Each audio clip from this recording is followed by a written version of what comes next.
इस संसार में हर दिन एक नई चुनौती आती है, नई समस्याएं आती हैं। लोग हमें क्रोधित करते हैं, हालात हमें परेशान करते हैं। लेकिन ऐसे समय में सबसे बड़ा सवाल क्या है? क्या हम शांत रह सकते हैं?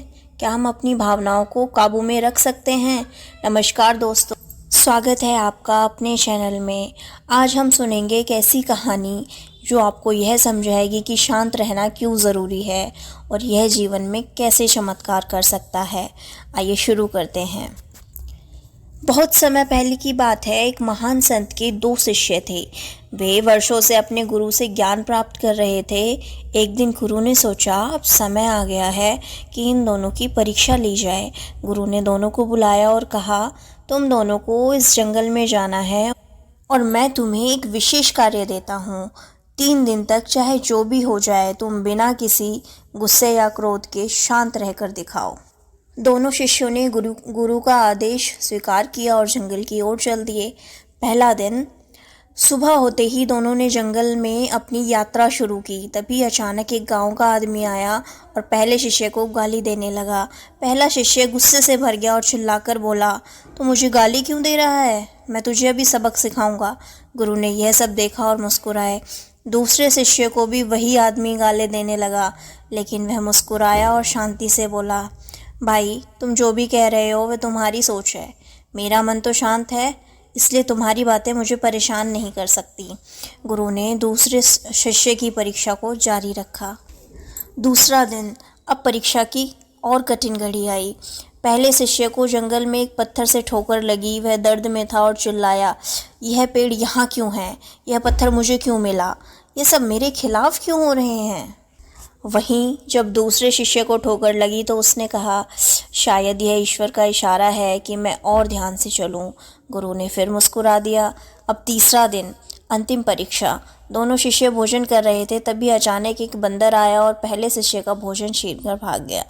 पहला शिष्य गुस्से से लाल हो गया और चिल्लाने लगा, आज तो मैं इस बंदर को मार ही दूंगा। वही दूसरे शिष्य का भी भोजन बंदर ने छीना तो उसने कहा, शायद इसे मुझसे ज़्यादा भूख लगी थी। कोई बात नहीं, मैं थोड़ी देर और इंतज़ार कर सकता हूँ। गुरु ने दोनों को आश्रम बुलाया और कहा, तुम दोनों ने एक ही परिस्थिति का सामना किया, लेकिन तुम्हारे व्यवहार बिल्कुल अलग अलग थे। पहला शिष्य हर छोटी छोटी बात पर क्रोधित होता रहा, जबकि दूसरा वाला शांत रहा और परिस्थिति को स्वीकार किया। गुरु ने फिर कहा, जो भी जीवन में शांत रहता है वही वास्तव में मजबूत होता है। क्रोध और अशांति कमजोरी की निशानी है। गुरु ने दोनों शिष्यों को शांत रहने के 5 बड़े लाभ समझाए। आइए हम भी समझते हैं। नंबर 1, जब हम शांत होते हैं तब हम सही निर्णय ले सकते हैं। गुस्से और घबराहट में हम अक्सर गलत फैसले कर बैठते हैं। उदाहरण, जब अर्जुन युद्ध के मैदान में घबरा गए थे तो श्री कृष्ण ने उन्हें शांति से सोचने की सलाह दी और उन्होंने फिर सही निर्णय लिया। नंबर 2, शांत रहने से मन और शरीर दोनों स्वस्थ रहते हैं। वैज्ञानिक भी मानते हैं कि ज़्यादा गुस्सा और तनाव हमें बीमार बना सकता है। जो व्यक्ति शांत रहता है उसकी ऊर्जा सकारात्मक होती है और वह दूसरों को भी खुशी देता है। नंबर 3, शांत व्यक्ति ज़्यादा समझदार और प्रभावशाली होता है। जो लोग जल्दी गुस्सा कर लेते हैं उन्हें लोग पसंद कम करते हैं, लेकिन जो व्यक्ति परिस्थिति में शांत और स्थिर रहता है लोग उसकी ज़्यादा इज्जत करते हैं। उदाहरण के लिए समझते हैं, महात्मा गांधी ने कभी हिंसा का सहारा नहीं लिया, फिर भी पूरी दुनिया उनका सम्मान करती थी। नंबर 4, शांत रहने से रिश्ते मजबूत होते हैं।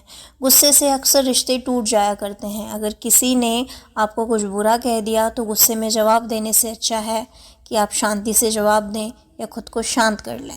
नेक्स्ट इज, शांत व्यक्ति को जीवन में सफलता मिलती है। हर महान नेता, संत और बुद्धिमान व्यक्ति अक्सर शांत रहते हैं और उन्हें शांत रहने की कला आती है। इब्राहिम लिंकन, स्वामी विवेकानंद, गौतम बुद्ध, ये सभी अपनी शांति और धैर्य के लिए प्रसिद्ध हुए। आइए जानते हैं कि हम खुद को कैसे शांत रख सकते हैं। गुरु ने अपने शिष्य से कहा, शांत रहना सिर्फ ज्ञान की बात नहीं बल्कि एक अभ्यास है। उन्होंने कुछ सरल उपाय भी बताए, जैसे कि हर सुबह मेडिटेशन करने चाहिए। जब गुस्सा आए तो तुरंत प्रतिक्रिया ना दें, 10 सेकंड रुकें और थोड़ा सोचें। हर परिस्थिति को एक नई सीख की तरह देखें, गहरी सांस लें और सोचें, क्या यह बात सच में इतनी बड़ी है कि मुझे परेशान करे? अपने अंदर करुणा और क्षमा की भावना विकसित करें। जीवन का सबसे बड़ा हथियार है शांति। गुरु ने अंत में कहा, सच्चा योद्धा वह नहीं जो युद्ध में तलवार चलाता है, बल्कि वह होता है जो अपने मन को शांत रखकर सबसे कठिन लड़ाइयाँ जीतता है। शांत व्यक्ति कभी हारता नहीं, क्योंकि वह कभी विचलित नहीं होता। तो अगली बार जब जीवन आपको परखने की कोशिश करे, जब कोई आपको गुस्सा दिलाए, जब कोई परिस्थिति आपको परेशान करे, तो बस एक पल रुकिए, गहरी सांस लीजिए और कहिए, मैं शांत हूँ, मैं मजबूत हूँ, मैं इस परिस्थिति से बहुत ऊपर हूँ। याद रखें, शांत मन सबसे शक्तिशाली मन होता है। इसीलिए शांत रहिए, सफल रहिए। राधे राधे। अगर स्टोरी पसंद आई हो तो लाइक कर देना और अपने फ्रेंड्स को शेयर करना। इस चैनल को सब्सक्राइब कर लेना। Thank you.